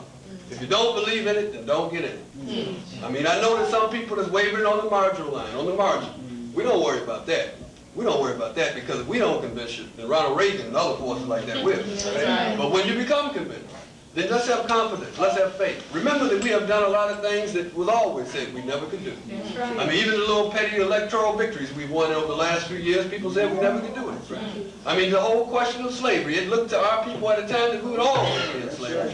Why has this kept? White people didn't win slavery or end slavery, we ended slavery. We ended slavery with participation, with armed rebellions, with a number of other things that we did to even help the Union win the war at the point that the Union decided they were going to abolish slavery, which is not what they wanted to do at first. You should understand that. The first 13th Amendment of 1861, passed at the beginning of the war, was the 13th Amendment which guaranteed the South slavery forever. But the South rejected that because the war really wasn't just about slavery. You know what I mean? And the South rejected that, and when they rejected that, then the North said, we're going to have to fight. And then 2 years later, when Lincoln realized he couldn't win without letting slaves go free, he freed slaves. Now, interestingly enough, the only slaves he freed were the ones that he didn't have any right to free. The only ones he freed were the ones in the Southern Confederacy, which was territories controlled by the South. So he didn't even have no jurisdiction over them because they had already broke. The ones in the territory that he controlled, the border states, as well as many counties in Alabama, Mississippi, and elsewhere, he never freed. Now, I mean, this is no secret stuff. I mean, this is in the very doctrine which talks about the freedom. Read the Emancipation Proclamation. It's there for people to read. It doesn't talk about liberty or wholesome living or anything about do-gooding. It says military necessity. I gotta do it. Oh, I hate it, I gotta do it. I'm going to do it. I mean, they say Lincoln was honest. I think he was. It's what Thick and absorbent. It's what people say about him. It's honest, right? And so the reality is that what we live in a situation here, when we talk about leadership, is that we must have faith in our ability to conquer things. Historically, we have shown great ability to conquer. And it's only when you begin to lose faith in yourself that you lose that ability. Our struggles are tough. It's a hard one. We can't promise you anything. You've been in slavery for 400 years. I mean, what do you look like coming up looking for an easy struggle? I mean, it doesn't make sense. So of course it's going to be sacrifice. It's going to be life-taking and breathtaking and a number of other things. We need humble leadership. We need leaders who are also followers. And if you see somebody in the New African People's Organization who you think is not humble and who's not also ready to deal with other leadership, then you need to tell them that because that's what they're supposed to be doing, right? The reality is that we need humble leadership. We don't need any messiahs. We've had too many messiahs. We all must become part of the messiah that we need, right? We all must become part of that. We need humble leadership. A leader who is not able to follow is not fit to lead. If you cannot follow things, then you cannot lead things. We need people who have theory and who have practice. We don't need people in major leadership who just theorize all the time, who have another idea, you know. And if you can't accept their idea, then they don't want to deal with you, right? The reality is that certainly theory can always be improved. But there's not a whole lot of things that haven't been talked about in our 400 years of struggle. So what we need is some practice. We need people that's going to do the work. And most of all, I think when we talk about leadership, we need some love. I mean, a fundamental commitment of a leader must be the love for his people. And that must not be some kind of sham, jive thing. The sister or the brother who takes leadership must love their people.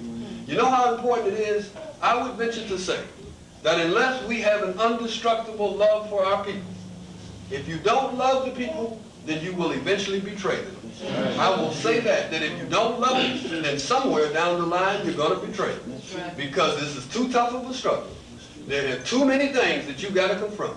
There's going to be too many times that you're going to want to say there's an easier way than this, right? And if you don't love people, then you will betray them. History. A sense of history is the last point I would like to talk about as it relates to the principles which Malcolm has left us. He left us a sense of history. And in leaving us this sense of history, what he taught us is that history has a relationship to the future. I think Malcolm is the one who said that of all of our studies, history is best qualified to reward all research. And what he was saying is that what we needed is history that would help us prepare for the future. Now, some people will tell you, you don't need history. You don't need history. I'll forget it. Forget what happened before. Let's now do a new thing and a better thing. But we know that just like if you came in now, and if you missed the first part of my speech, that is history. And this part of my speech is at present, and the next couple of words I will say will be in the future. And I will end this speech in the future, and hopefully not too distant future. Right? But the reality is that if you didn't understand the first part of the speech, if you wasn't here to hear it, if you didn't know anything about it, then it's very difficult to understand what's being said now.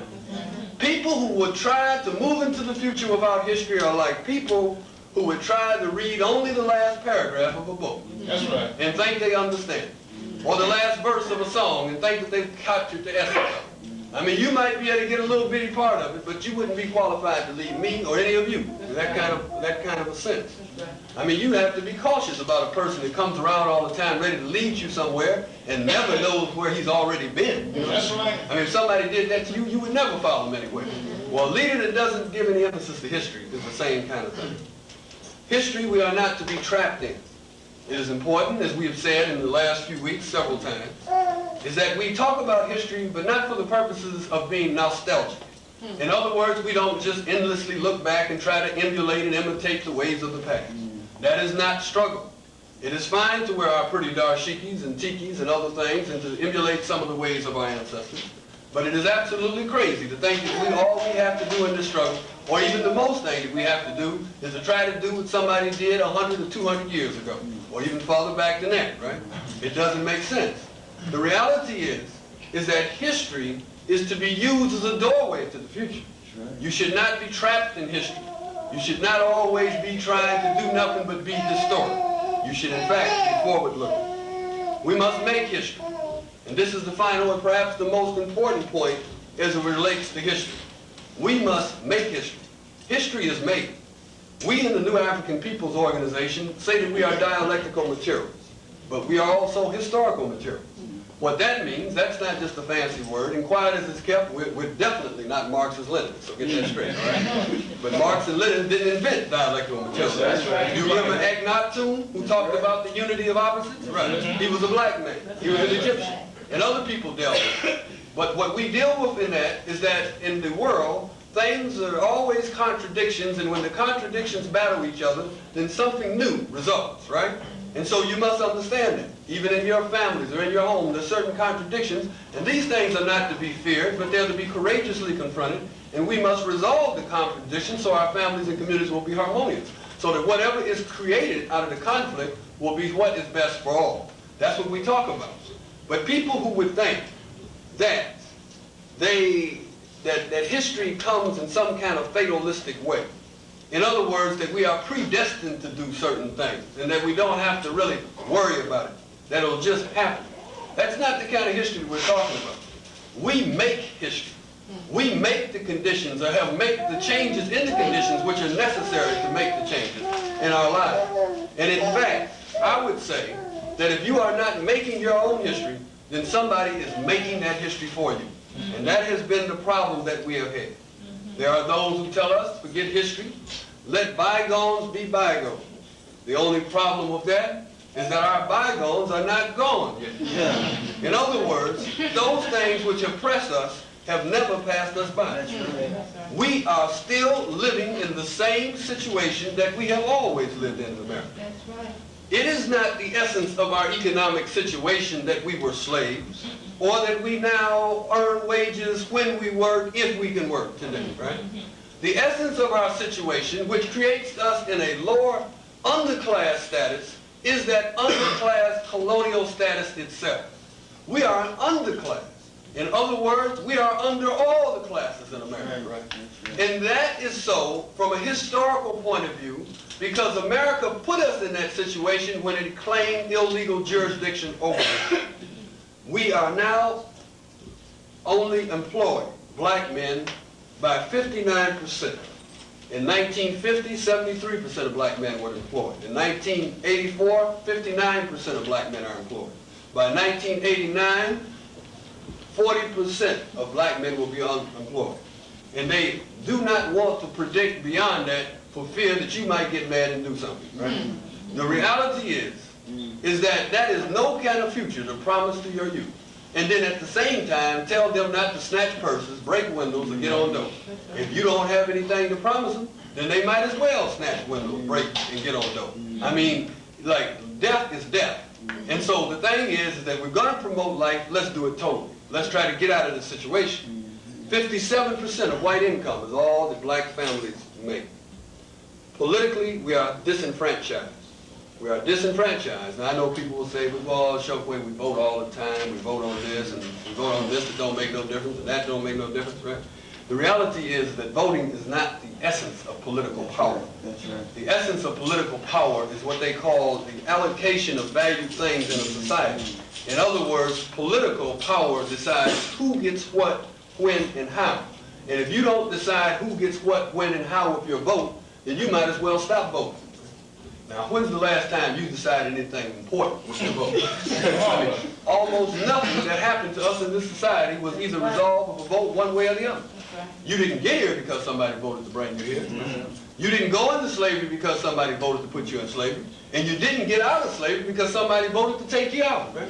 You didn't even get the civil rights legislation because of a vote. You got it because Kennedy died and because some brothers began to move in the street. That's why you got it. See, political power is decided by other ways than votes. The reality is, therefore, that we are disenfranchised because, first of all, anytime you have economics which make you a subservient people, put you at the bottom, then that decides the political question itself. The economic situation always shackles the political one. There's no way that you can be a slave economically and be a free person politically. That's the insanity of the South African proposition today. You have people today who, understanding that ANC, understanding that other revolutionaries over there are beginning to create turmoil and beginning to put the South African government in problems, now even the most conservative white people, Zionists themselves who support South Africa, right? And handkerchief-head Negroes who never supported anything revolutionary, right? Are now getting up saying that they support the struggle in South Africa. Now, they don't say they support the revolutionaries, the armed revolutionaries. That's where you can tell the difference, right? Now, if you ask the person, do you support this young brother running around in the bush shooting people and blowing up buildings, and they say yeah, and you say right on, right? Because he is the revolutionary carrying the future of the people in his hands. That's right. I mean, this stuff about just ending apartheid is nonsense. You had apartheid here. They call it Jim Crow. They say it's over. How do you feel? Now, what do you look like trying to give somebody a solution that didn't even work for you? Right? The reality is that the essence of a people's colonial situation is not just whether or not white folks can talk to black folks, sit on the stool with them, or even whether they can vote. If voting is meaningless because the economic structure is such that the people with all the wealth control who get elected. And that's what happens here. I mean, you know, before you ever decided whether you wanted to vote for anybody, they had already decided that there were going to be two knucklehead white people running, right? And that the knuckleheaded white people, Mondale and Reagan, are basically from the same camp. They support the same thing. They support white supremacist jurisdiction over our nation and other nations. They support sending troops to Central America. They support all those things. In fact, at one point, I wondered if Mondale wasn't out writing Reagan, right? He was going so far to the right to prove to white folks that he was strong, too. That's right. He said, I don't have no problem with your military buildup, just that you ain't doing it right. That's what he said. And so the situation is they paid for by the same people. I mean, Henry Ford purchases both of them. He throws monies into both campaigns. I mean, they come here and tell you this good bad guy routine, this off and on routine, this Jick and Yang or Yin and Yang or Mutt and Jeff routine. They bring in the Republican Party, and the Republican Party is a good party at first. The Democratic Party is a bad party, and the Republican Party frees you from slavery. And then the Democratic Party becomes the good party and the Republicans become the bad party. It's nothing but a bunch of nonsense. It's a political confidence game. Now, how is the Democrats going to be your friend when Coleman Young, now they got some Negroes in the confidence game too, Coleman Young and Thomas Bradley, those people like that, they are supposed to be astute Democrats, right?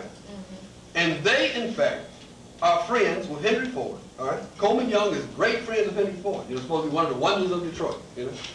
They're great friends of Henry Ford. They built Renaissance centers for them. They didn't build it for us, right? And so what they did is he's the friend of Henry Ford. Henry Ford is not only the friend of Reagan, but the prime benefactor of Reagan's economic policies. So how is Coleman Young going to be black people's friend and Henry Ford's friend at the same time? And at the same time, Henry Ford be Reagan's friend, and Reagan be supported by the Ku Klux Klan. That means that Ronald Reagan, who was supported by the Ku Klux Klan, is the friend of the person that Coleman Young is the friend of. And they both, and the prime benefactor, Henry Ford, is of Ronald Reagan. It's a political confidence game. There's no way that it could really happen that way in the real world. They all believe about the same thing. Coleman and them probably believe a few different things, but the reality of their economic and political politics and their politics and their actions put them right in the same camp. The situation is also that we live in a situation of social degradation. I'm not going to spend a long time on this, but this is a continuing part of our history. Educationally, religiously, culturally, sports-wise, housing-wise, media-wise, we are totally degraded in this particular society. Our children don't really have an image worth looking at as it is portrayed to them in the media and religious institutions and elsewhere. They still look at white Jesuses on church walls.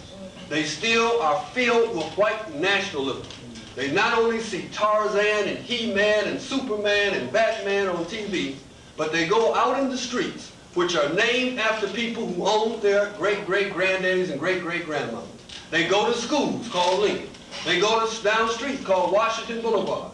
They go to other places which are named after the most rotten people in the world, and we want to know why our children don't have a positive image of themselves. Now, our children perhaps are a little smarter than we were years ago, because we just sucked in the whole inferiority thing, and we begin to adore people like Washington and Thomas Jefferson. Well, they can't totally get our children to do that. And so what they do is they give them other camouflage Negro half-witted images in order to adore, you know? They can't get them to go all the way with that, and so they got them chasing around after Michael Jackson and Prince and people like that. I mean, people who represent the pollution of our culture, who represent the pollution of a rich black musical tradition and various other traditions, even the different athletes who feel it that they are inevitably inclined to marry white women and things of that nature. This is who our children are given to admire and to adore. So the children don't have positive images of themselves because the society doesn't provide those atmospheres or those avenues. Community security, we've already talked about. We live in a bad situation with community security. You remember Eula Love, and you certainly remember Ron Sullivan. This situation is a predominant situation around the country. But now, not only do we have to be concerned about white racist violence, but we must be concerned about the Negro on black violence which white racist violence has created. We have to be concerned about people who have gone mad because of a mad society and who victimize their own people. So we live in an insecure situation. In this diabolical situation, we must remember that white supremacy is the thing that holds the situation together. I think we must understand that we have a mission. Our mission is to organize our people as a mighty force for freedom. This is the mission of the New African People's Organization, to organize our people in such a way that they will become a force for the freedom of themselves and the freedom for the other peoples in the world. We can't halfway do it, we can't short-step it, we can't jive ourselves on it. It's an all-the-way process. We do small things today looking for a big tomorrow. We build community centers, we build the New African Scouts, which we ask youth to come into to learn them how to operate. We build men and women in the New African Security Union. We build a security image and a security reality. If you know anything about the New African Independence Movement, you know that we don't just talk when we talk about self-defense. We have a history of doing it to people who try to do it to us. You know what I mean? Ask the FBI, right? and the Jackson police and the rest of them. We're proud of that history. I'm proud as I can be, is that when the police came in 1969 in an attempt to kill Milton Henry, who at that time was the vice president of the Republic of New Africa, that the black legionnaires let those police leave in stretchers, and one of them dead, right? I'm proud as I can be, is that when they went down to Mississippi, and that they had killed all these Panthers all across the country, and when they walked in August the 18th of 1971 and attempted to take the life of 11 black men and women, and one woman who was pregnant, so had a child in her belly, that when the gunfire cleared, the ambulance that the police had brought with them in advance, anticipating trying to kill some of our people. None of our people had to get in it. They carried their own people way in stretchers, right? I'm proud as I can be of Fred Ahmed Evans, who took it to the police in the city of Cleveland. I'm proud as I can be of other New Africans, like the New Africans who came from California, up north. You don't know there's a lot of this history, and so this is why I'm telling you about it. A brother named Antar Rob, him and 2 other comrades were on their way to Mississippi after the RNA 11 were arrested, intercepted in New Mexico, and when a police officer tried to take them out, they took him out. They not only took him out, but they got a plane, and they diverted it. In other words, they took a detour to Cuba, if you know what I mean. They were accepted as revolutionaries in Cuba in a very short period of time. These men became to be heroes to the Cuban people. When at one point in time, a Cuban sister was drowning in a river, and Brother Antar Ra, who was a very exemplary revolutionary, in fact, a brother who had a master's in mathematics, and who was also from the streets, a brother jumped into the river to save the sister, saved her, but took his own life because he had taken in too much water. So those are our real heroes, and we need to know about them. But we build people like this in this New African Independence Movement, and we're proud of the people we build. And so we have this New African Security Unit, which is here and which is standing here with you today, and which will protect you in every chance that it gets an opportunity to do so. But more importantly, will give you a path to protect yourself. This is what is important. We must build community security operations. We must, in fact, build other institutions which are necessary. The Uhuru Sasa School, which is held here on Saturdays, is an example of that. The youth programs in Detroit, where we've taken youth in supposedly one of the worst parts of Detroit, brought them into our Malcolm X Community Center for Black Survival. And right now, youth who sung silly rap songs and listen to Prince all the time now make rap songs about the New African Independence Movement. Right. We're very proud of that. We're proud about the fact that wherever the action is, that's where you find the New African People's Organization. We're not just a sit-back institution-building organization. We do believe in institutions, and we do believe in supporting people who build them. But at the same time, we're proud. I also think when I see NAIM over there of Omawale Shule, which has been there for years, and which was one of the things in the New African Independence Movement out in Pasadena, California. But we're also proud of the fact that when the South African real demonstrations come down, then we're there. Not the phony ones, not the theater, the protest, where people arrange to be arrested and get out at 5 o'clock, you know. Look, you know, man, I gotta be out of here. You know, arrest me, get me out of here right away, and make sure all the news media get a hold of it. I mean, they had a demonstration in Detroit. They had a demonstration in Detroit where Coleman Young and some other big time, you know, like the head of UAW, I can't think of his name right now. But all these clowns, the same kind of clowns that participated in 1963 in the March on Washington, same kind of clowns that participated in the most recent march, all the people who participated in the most recent march, I don't think were clowns, but the core of them were. And so these kind of people all marched on the federal building in Detroit. And they had barricades which they set up, not to keep the white racists away, but they set barricades up around a small demonstration of these elites so that the people who had come there to demonstrate against South Africa couldn't get to them and get in the march. So here's some people who are supposed to be fighting for freedom, and they're afraid of the very people who they're supposed to be fighting for freedom for. Now you know there's a contradiction in that. But we go to the real demonstrations. And even inside of the somewhat shaky ones, we're going to be in there advocating and trying to push it to the left as much as we can. We're involved in Battle Creek. We're fighting a police terror and police state. In Battle Creek, we have a situation where people have been killed and been put in various different institutions and been harassed by grand jury for a long period of time. We're involved in Detroit in fighting against utility exploitation.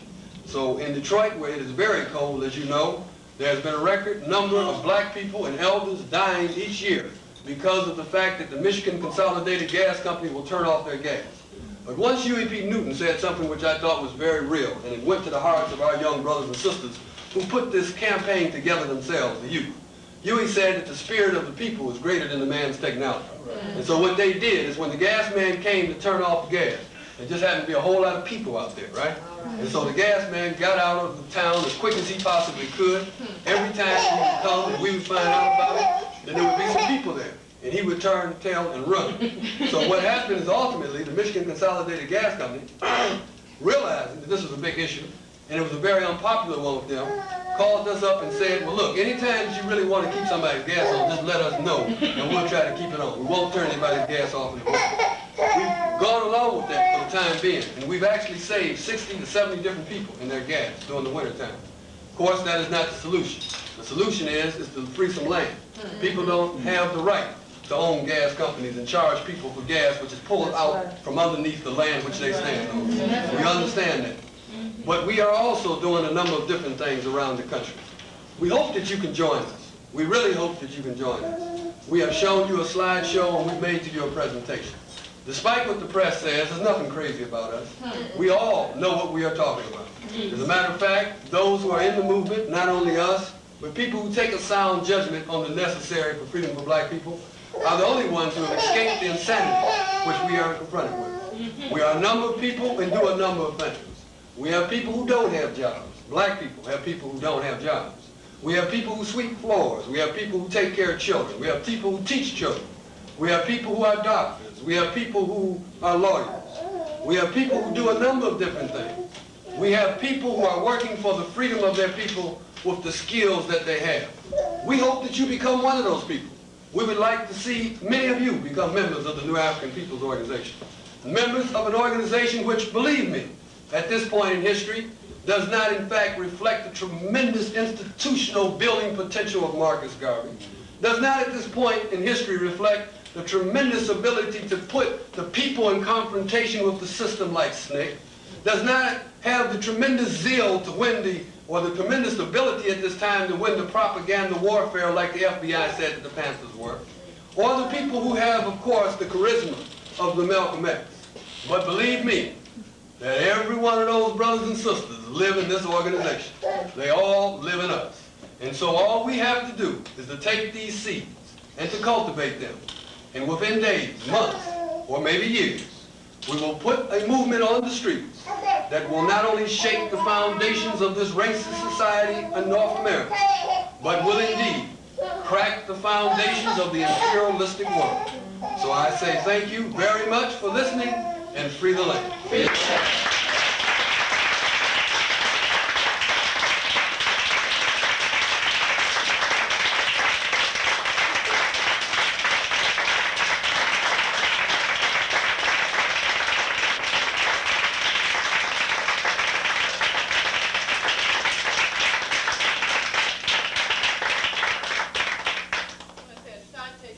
Brother Chokwe's presentation. Excellent. We'll give him another round of applause.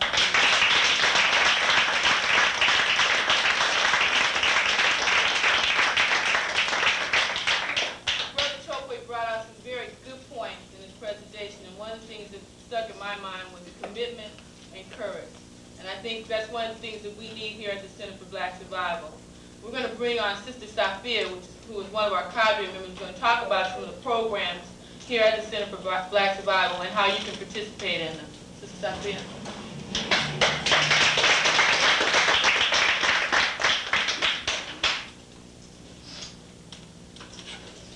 I know every one of you enjoyed that dynamic presentation and learned quite a bit from it. Every time I hear the brothers speak, I learn so much more.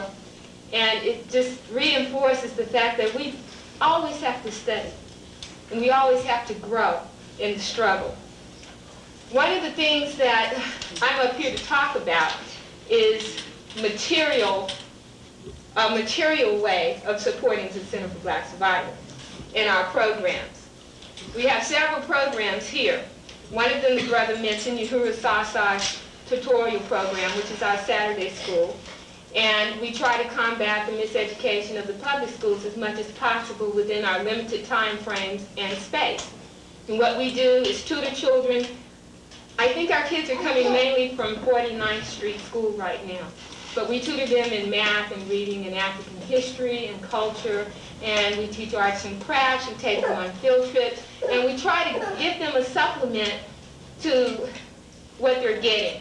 And we try to point out some of the contradictions to what they're getting, and to teach them that there is more out there for them as black youth. Another program that we have here at the Center for Black Survival that concentrates on the youth also is the New African Scouts. And I'm sure you saw them in formation. Those sharp-looking brothers and sisters with the red Timbs in the slide presentation. Those are our New African Scouts. Right. All right. And with the Scout program, we're trying to combat the destruction of our youth. Chokwe mentioned that our youth are being criminalized. That's no accident. They're criminalizing our youth because they are the seeds of our struggle. If we have no youth to carry on the struggle once we're gone, then there is no struggle. So we have to the police are not the answer, we know that. We have to combat it within our limited resources, within our limited means. The Scouts teach the children urban survival skills. We teach them rural survival skills. We teach them self-respect. We try to teach them a love for new African people and a love for the struggle and a love for liberation so that they will carry on the struggle, so that they can be very fertile seeds for the growth of our liberation. Another program directed towards the youth, we're very youth-oriented, is the Freedom Now bookstore, which is, as Brother Chokwe pointed out, a very small bookstore, but we can all make it grow. And it's the only bookstore in Los Angeles that is geared toward providing good reading material for black youth. Right. We have the African Institute of Martial Arts, which meets on Thursdays at 6:30 and Sundays at 10 o'clock, which we teach self-defense to anyone who wants to come down and learn how to defend themselves and the community. We feel that self-defense is very important. That's why we offer this as a free service to the community. We take all ages. Well, ages that can follow directions in the African Institute of Martial Arts. And I say that to emphasize that that is also for children, because as the Atlanta murders really highlighted, our children are just as much as we are. As a matter of fact, since children are so innocent and trusting, they're even more of a target than most of us. So we have to teach them to be able to defend themselves also.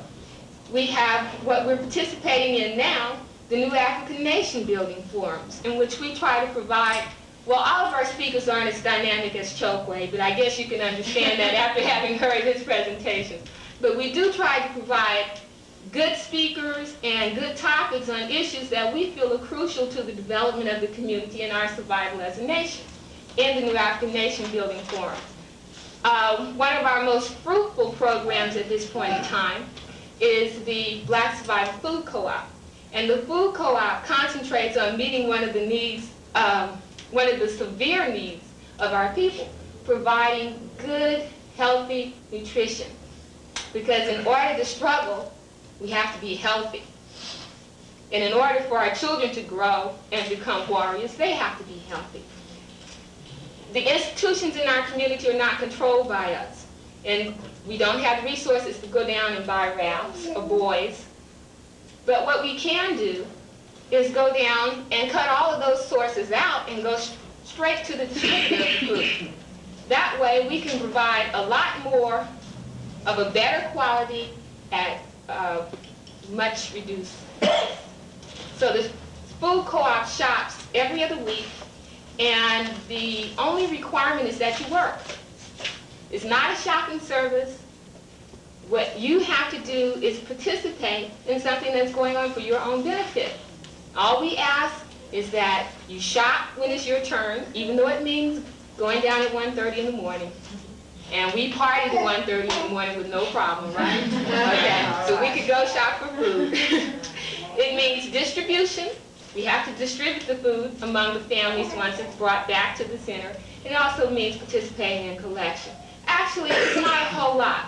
And I wish I had a box here to show you, but from week to week, I usually give away a lot of the stuff that I have because it's fresh produce to keep from having it go bad. I mean, you get so much.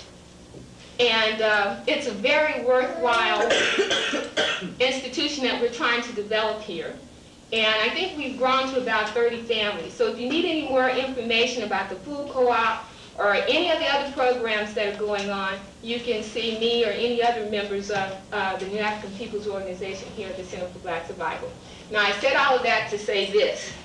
We need help in carrying on all of these programs. And help means money. So I'd like to ask Phil Ove to come forward. And let our keynote speaker let's rest his voice a minute. Then we're going to take some questions and answers. So you might be formulating any kind of questions that may have been provoked during the speaking. So I'm going to turn maybe some music on while we're doing that.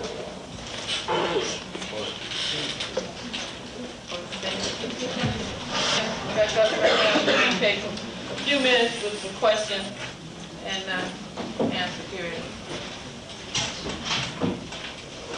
Anybody have any questions? Any questions?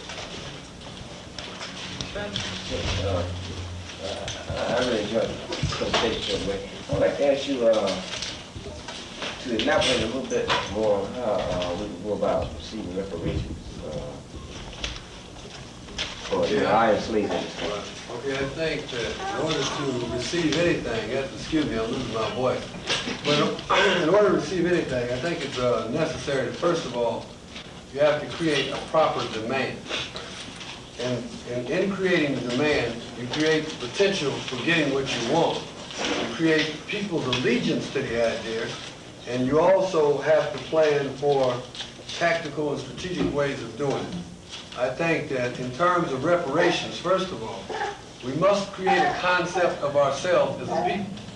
See, one of the things is that one of the reasons that we don't really have a demand for reparations, and there's a number of different avenues to assert the demand.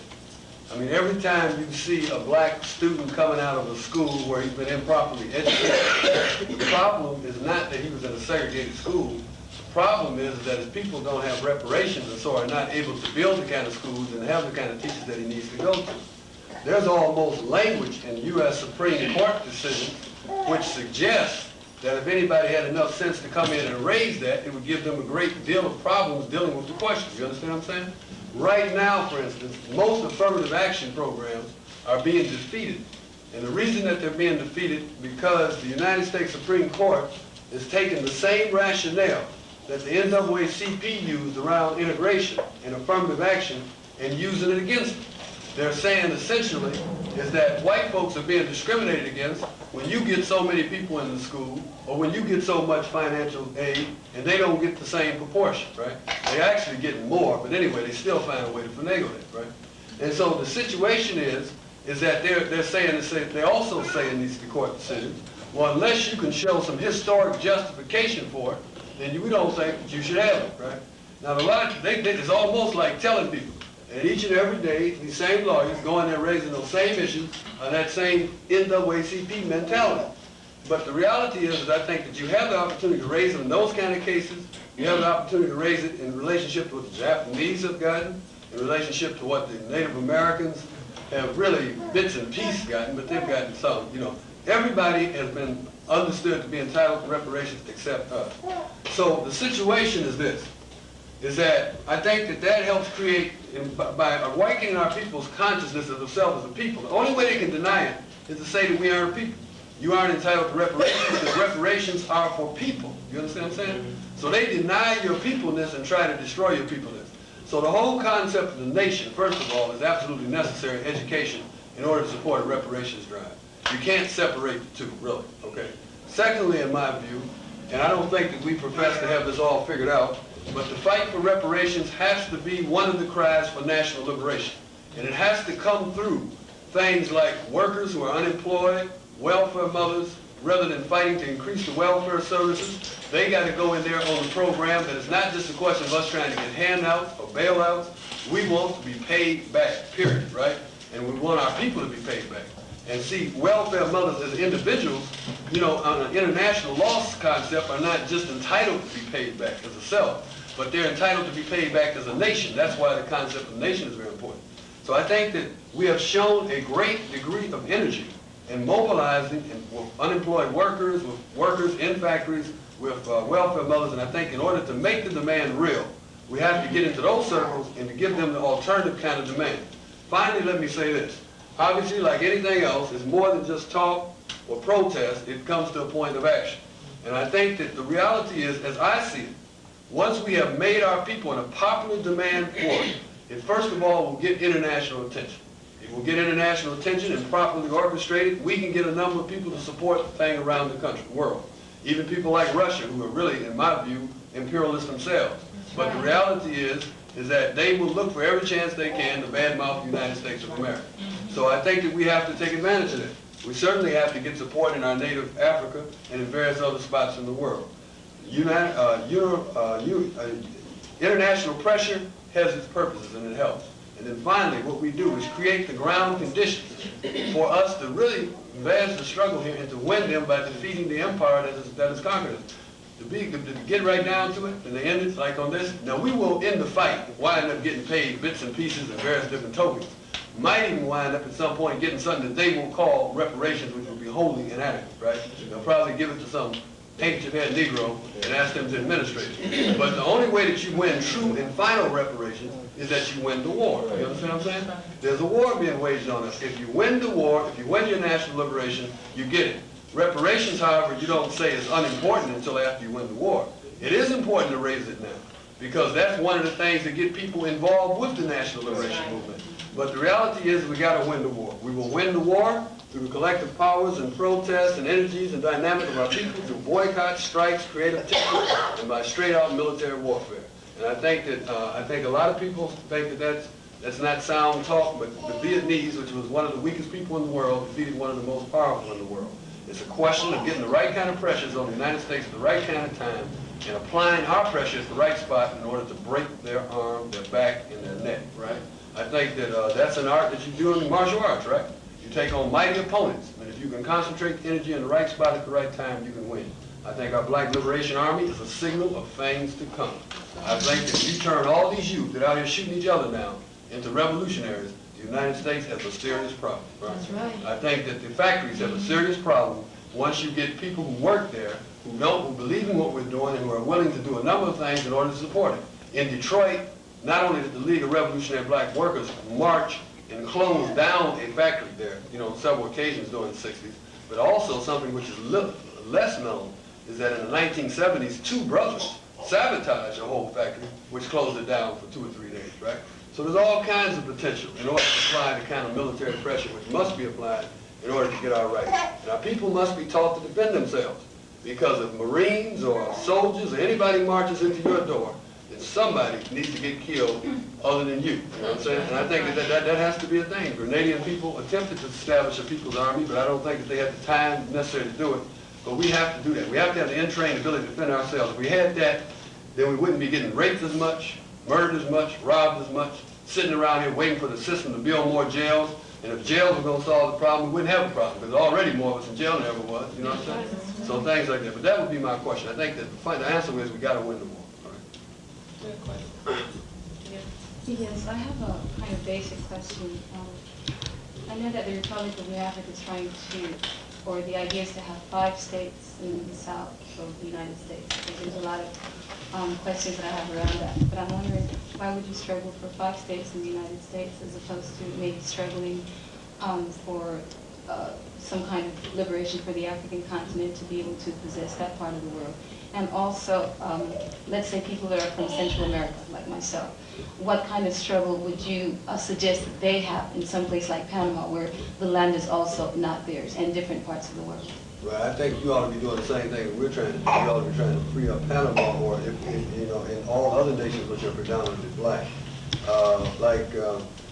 It's interesting, and I'm not trying to be, facetious or anything, but it's interesting that people will ask us that question, why we're trying to free land here, but we'll never ask it to the Jamaicans, the Barbadians, or other African people who live on land here. So the point that I'm trying to make is this, is that we definitely realize Africa's got to be free. Right? But what we understand is that the best thing we can do for Africa is turn 30 million people into a force for the freedom of Africa. And see, the way that you turn these people into a force for freedom is that you give them a national liberation struggle and some land to fight for. See, because you cannot, first of all, people who are not involved in the revolution, and they're colonizers like us, are very poor supporters of it, no matter how hard we try. Why? Let's look at the situation. What can we give them? We can give Africa some money, right? But you have to go to work. You got to make, if you live in Detroit, you got to make about $500 or $600 for Ford in order to get $5 to send to Africa. The situation is that we have to, in other words, create ourselves, if not as a total independent nation, at least as an independent, we have to create an independent nation, ultimately. But even to create an independent struggle begins to remove some of the support that we have. The struggle itself maintains institutions to support some of the people. Therefore, freeing them up from working from the enemy and making money from the imperialists that exploit Africa. We think that's the fundamental contribution, that the best one we can make for Africa. We don't think that, we think that sending some people there is a good idea. There's no problem with that. You know, we think skilled people should go there. We think they should go there. We think that Africa should send us some help too, you know.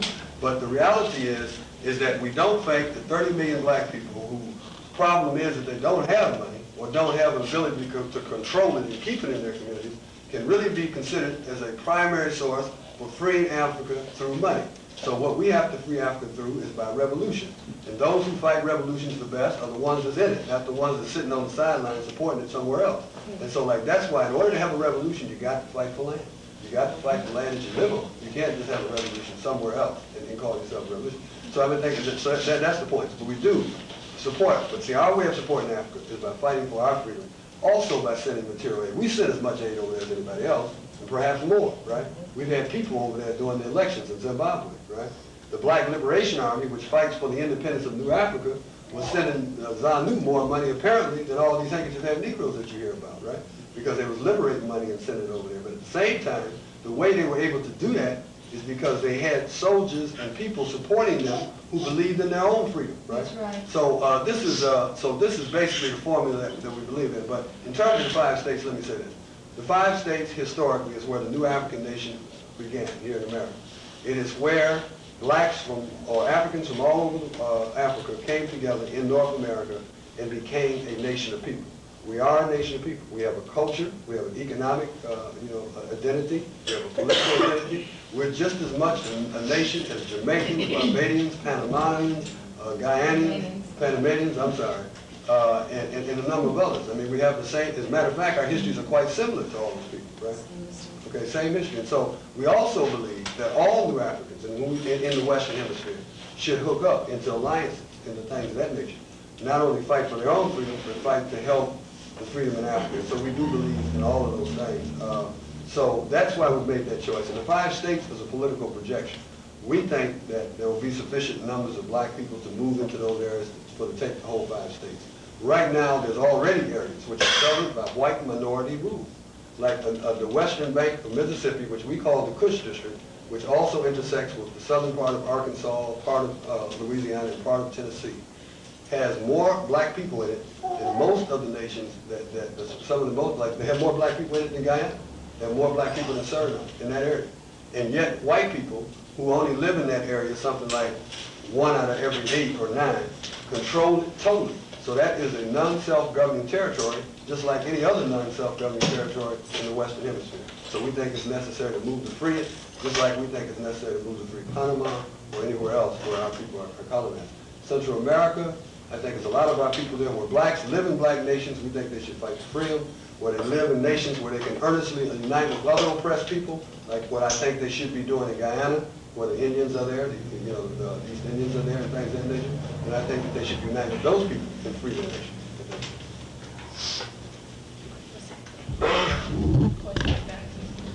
When you talk about the aspects of a good leader, like confidence, okay, unity, can you talk, not unity, but faith?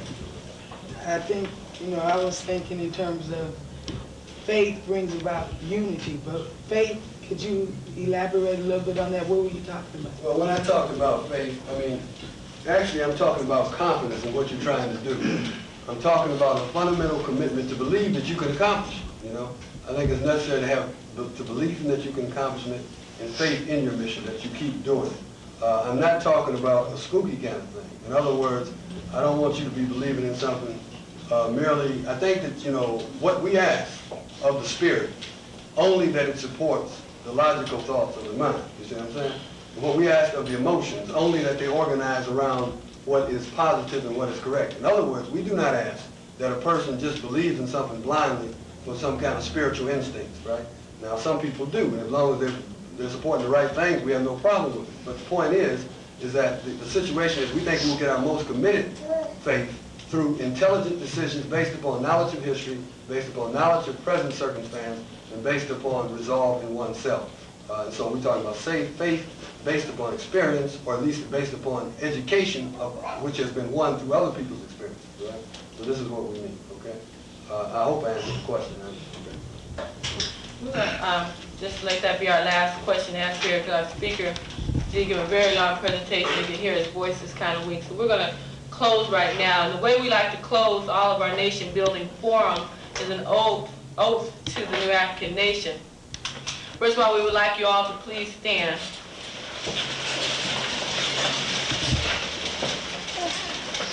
As I said, to close our program, we always recite the oath to the new African nation. It's a pledge of commitment to the black nation in North America, which we call New Africa. This is not only a pledge of commitment to black people's nation, but to creating a brighter future for the people of the world. What I would like to do, first of all, is I'll read it through, and then those of you who agree and would like to commit yourself by repeating it after me, you can do so after I've read it. And it goes this way. For the fruition of black power, for the triumph of black nationhood, I pledge to the Republic of New Africa and to the building of a better people and a better world, my total devotion, my total resources, and the total power of my mortal life. Those of you who agree, please raise your right fist and repeat after me.